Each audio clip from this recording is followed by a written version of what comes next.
ओम साईराम। शिरडी साई बाबा सत्संग में आपका स्वागत है। बाबा अपने भक्तों को तरह तरह से रक्षा करते हैं। आज के इस एपिसोड में मैं मेरे एक व्यक्तिगत अनुभव साझा करना चाहती हूँ, जहाँ बाबा ने चमत्कारिक रूप से मुझे मार्गदर्शन दिया और मुझे नया जीवन दान दिया। बाबा सर्वव्यापी और सर्वज्ञ हैं। बाबा को अपने भक्तों के बारे में सब कुछ पता है। बाबा अक्सर कहा करते थे, यदि तुम मेरी तरफ एक कदम बढ़ाओ, मैं तुम्हारी ओर 10 कदम बढ़ाऊंगा। यदि हम अटूट विश्वास और भक्ति के साथ बाबा से प्रार्थना करते हैं तो वे हमेशा चमत्कारी और अप्रत्याशित तरीक़ों से हमारी प्रार्थनाओं का उत्तर देते हैं। मैं अपने अनुभव के आधार पर यह कह सकती हूँ कि कभी कभी बाबा का आशीर्वाद तुरंत नहीं मिलता है, हमें बहुत निरीक्षण करना पड़ता है। इसका मतलब यह नहीं है कि बाबा ध्यान नहीं दे रहे हैं। बाबा अपने भक्तों के बारे में सब कुछ जानते हैं और सही समय पर उनकी मदद करते हैं। इसी वजह से मैंने हमेशा बाबा के प्रति अपना आस्था नहीं छोड़ा। लगातार बाबा से प्रार्थना करती रही, बाबा के बताए गए 2 मूल मंत्र श्रद्धा और सबूरी का पालन करते हुए। लेकिन मुझे उस चुनौतीपूर्ण समय में सहन करना बहुत कठिन लगा था। फिर भी मैंने विश्वास और धैर्य को बनाए रखा। बाबा अपने भक्तों को कई तरह से मदद करते हैं। कभी कभी वे अन्य लोगों को मार्गदर्शन, सुरक्षा या बचाव के लिए भेजते हैं। मेरे ऐसे 2 महत्वपूर्ण अनुभव हैं जहां बाबा ने खुद दूसरों के माध्यम से हस्तक्षेप किया, जिससे मुझे नया जीवन मिला। एक बार मुझे हेपेटाइटिस बी यानी गंभीर पीलिया बीमार लग गया था, जो मेरे बेटे के डिलीवरी के दौरान अनुचित रक्त चढ़ाने पर हुआ था। मेरा पूरा शरीर पीला पड़ गया था और मुझे इस बीमारी के संबंधित अन्य स्वास्थ्य समस्याओं का भी सामना करना पड़ा। यह एक भयानक और कठिन समय था। मैंने राहत के लिए दिन रात बाबा से प्रार्थना करती गई। बहुत सारे एलोपैथी और आयुर्वेदिक दवाओं की कोशिश करने के बावजूद मेरी हालत में सुधार नहीं मिला। उसी दौरान एक दिन हमारे पारिवारिक मित्र श्री वाराणसी वेणुगोपाल जी, जो अब अमेरिका में रहते हैं, वे हमारे घर आए थे। मेरी हालत देखकर वे चौंक गए, क्योंकि मेरा पूरा शरीर पीला रंग में बदल गया था। तब वे हमें हैदराबाद के एक प्रसिद्ध होम्योपैथी डॉक्टर पावलूरी कृष्ण चौधरी जी से परामर्श करने की सलाह देते हैं। उन्होंने यह भी बताया कि वह डॉक्टर ठीक ऐसे ही बीमारी को एक 14 साल के लड़के को ठीक किया था। ताज्जुब की बात यह है कि वेणुगोपाल जी बाबा के परम भक्त हैं और उन्होंने मुझे यह आश्वासन दिया कि बाबा की कृपा से मैं ठीक हो जाऊंगी। उनकी सलाह पे मैं डॉक्टर के पास गई थी और चमत्कारिक रूप से बाबा के आशीर्वाद से उनकी दवाइयाँ काम करने लगी और 15 दिन के भीतर मेरे हालत में काफ़ी सुधार होने लगा और 3 महीने में मैं लगभग पूरी तरह से ठीक हो गई। यह सरासर मैं बाबा का हस्तक्षेप और कृपा मानती हूँ। बाबा ने ठीक समय पर उनके और एक भक्त को भेजकर मुझे मार्गदर्शन दिलाया और मुझे जीवन दान दिया। वेणुगोपाल जी, अगर आप सुन रहे हैं तो आपको दिल से बहुत बहुत धन्यवाद। और एक बार मैं गंभीर निमोनिया बीमारी से पीड़ित हो गई थी। तेज बुखार और लगातार खांसी चल रहा था। शुरू में मैंने सोचा था कि यह एक साधारण बुखार है, लेकिन जैसे जैसे मेरे हालत बिगड़ता गया, मैं बाबा से मदद के लिए प्रार्थना करती गई। उस समय मेरे पति हैदराबाद में उपलब्ध नहीं थे और मेरा बेटा लगभग 10 साल का था। मेरे साथ डॉक्टर के पास जाने के लिए वो बहुत छोटा था, इसलिए मेरे डॉक्टर के पास जाना बहुत मुश्किल था। उस हालत में मुझे कुछ भी नहीं सूझा।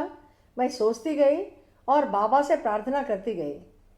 मुझे तुरंत मेरे एक अच्छा दोस्त और मेरा कलीग यानी सहकर्मी अजित सिंह जी की याद आई, जो भी बाबा के परम भक्त हैं। वे स्वभाव से बड़े दयालु और हमेशा दूसरों की मदद करने के लिए तैयार रहते हैं। तब मैंने उनसे संपर्क किया और अपनी स्थिति बताकर उनसे मुझे डॉक्टर के पास ले जाने में मदद मांगी। तुरंत वे मान जाते हैं और मुझे डॉक्टर के पास ले जाते हैं। मैं लगभग 1 महीने तक अस्पताल में थी और बाबा की कृपा से ठीक होकर घर आई थी।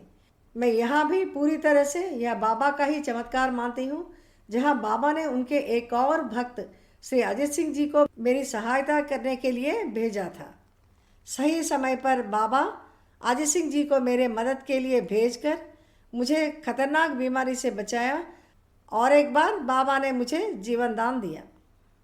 बाबा की इस दयामय कृपा के लिए मैं हमेशा आभारी हूँ। बाबा को मेरा लाख लाख प्रणाम। अजय सिंह जी, यदि आप सुन रहे हैं तो आपको बहुत बहुत धन्यवाद। जब भी मैं इन दो व्यक्तियों के बारे में सोचती हूँ तो मेरी आंखें उनकी मदद के लिए कृतज्ञता के आंसू से भर जाती हैं। कम से कम मैं साईं बाबा से उनकी भलाई, अच्छे स्वास्थ्य और खुशी के लिए प्रार्थना तो कर सकती हूँ और हमेशा करती रहती हूँ। मेरा यह दृढ़ विश्वास है कि बाबा ने इन दो भक्तों को मेरी मदद के लिए भेजकर मेरी जान बचाई। इसी तरह के बाबा के अपने भक्तों के प्रति अपना हस्तक्षेप कई संदर्भों में हम श्री साई सच्चरित्र में देख सकते हैं। श्री साई सच्चरित्र के अध्याय 33 के एक घटना में साईं बाबा ने नाना साहेब चांदोरकर की बेटी मैनाताई को गंभीर प्रसव स्थिति के दौरान बचाने के लिए हस्तक्षेप किया था। जब चांदोरकर जी बड़ी श्रद्धा से प्रार्थना करते हैं तो शिरडी में बैठे हुए बाबा तात्कालिकता को महसूस करते हैं और रामगिरी बुआ नामक एक भक्त के साथ ऊदी, आरती और अपने आशीर्वाद के साथ भेजते हैं। रामगिरी बुआ के पास पैसे कम रहने के बावजूद बाबा के कहने पर वे जामनेर जाते हैं और समय पर ऊदी और आरती की पर्ची दोनों देते हैं। बीच रास्ते में उनके खान पान और परिवहन का व्यवस्था बाबा बड़ी चमत्कारी तरीके से करते हैं। रामगिरी बुआ को इतना भी तकलीफ नहीं होता चांदोरकर जी के पास पहुंचने में। बाबा की उदी से मैनाताई का हालत सुधर जाता है और आसानी से प्रसव होता है और उनकी वेदना छूट जाती है। इस घटना से हम बाबा का हस्तक्षेप साफ साफ देख सकते हैं, जहां वे अपने भक्तों की रक्षा के लिए किसी और को भेजकर भी उनकी मदद करते हैं और रक्षा करते हैं। बाबा के इस चमत्कारिक घटना को हम आने वाले एपिसोड्स में विस्तार से जानेंगे। श्री साई सच्चरित्र के अध्याय 13 में भी एक ऐसी बाबा के आशीर्वाद को हम देख सकते हैं। पुणे के नारायण गांव के भीमाजी पाटिल नामक एक धनी व्यक्ति टीबी बीमार से गंभीर रूप से पीड़ित हो जाते हैं। कई तरह के दवाइयों का उपयोग करने पर भी उनके स्वास्थ्य में सुधार नहीं मिलता। उस समय वे नाना साहब चांदोरकर, जो बाबा के अनन्य भक्त हैं, उनकी याद आती है और उन्हें अपना स्थिति बताते हैं। चांदोरकर जी भीमा जी को बाबा के पास जाने का सलाह देते हैं। चांदोरकर जी के कहने पर भीमा जी शिरडी जाकर बाबा से मिलते हैं और बाबा उन्हें ठीक कर देते हैं, जो बाबा के प्रति विश्वास की शक्ति और बाबा के दयालु स्वभाव को उजागर करता है।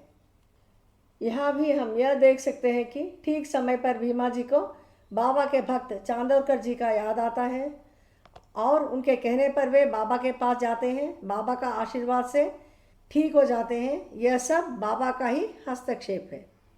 इसके अतिरिक्त और एक संदर्भ में भी बाबा के अपने भक्त की रक्षा करने का चमत्कारिक तरीका को हम देख सकते हैं।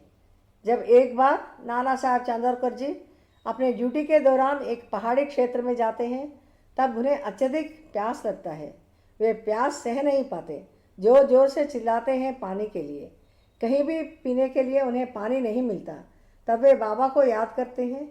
चमत्कारिक तरह से उस समय वहाँ एक व्यक्ति आता है और चांदोरकर जी को बताता है कि जिस पत्थर पे वे बैठे थे उसके नीचे पानी है, उसे पी लें। चांदोरकर जी ऐसे ही करते हैं।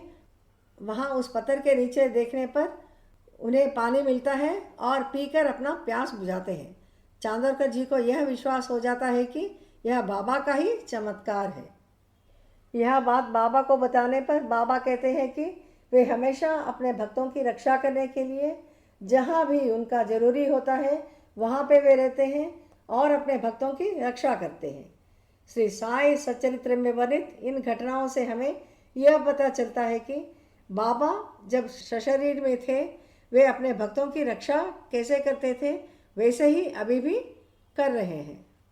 मेरे विषय में मैं दृढ़ विश्वास के साथ यह कह सकती हूँ कि मेरा इन दो भयानक बीमारियों से बचना बाबा का चमत्कार और आशीर्वाद था। बाबा के आशीर्वाद और हस्तक्षेप के बिना यह असंभव होता, क्योंकि डॉक्टर से लेकर मेरे परिवार ने दोनों मामलों में मेरे बचने की उम्मीद खो दी थी। यह कथाएं और मेरा अनुभव साईं बाबा की सर्वव्यापकता और उनके भक्तों के प्रति उनकी गहरी करुणा को दर्शाता है। बाबा विभिन्न तरीकों से हस्तक्षेप करते हैं और अपने भक्तों को बीमारियों से बचाते हैं और जीवन दान देते हैं। आइए हम हमेशा बाबा से प्रार्थना करें, अपने जीवन के सभी पहलुओं में उनका आशीर्वाद लें। अगले एपिसोड में बाबा के एक और अद्भुत आशीर्वाद के साथ मिलेंगे। ओम साई राम।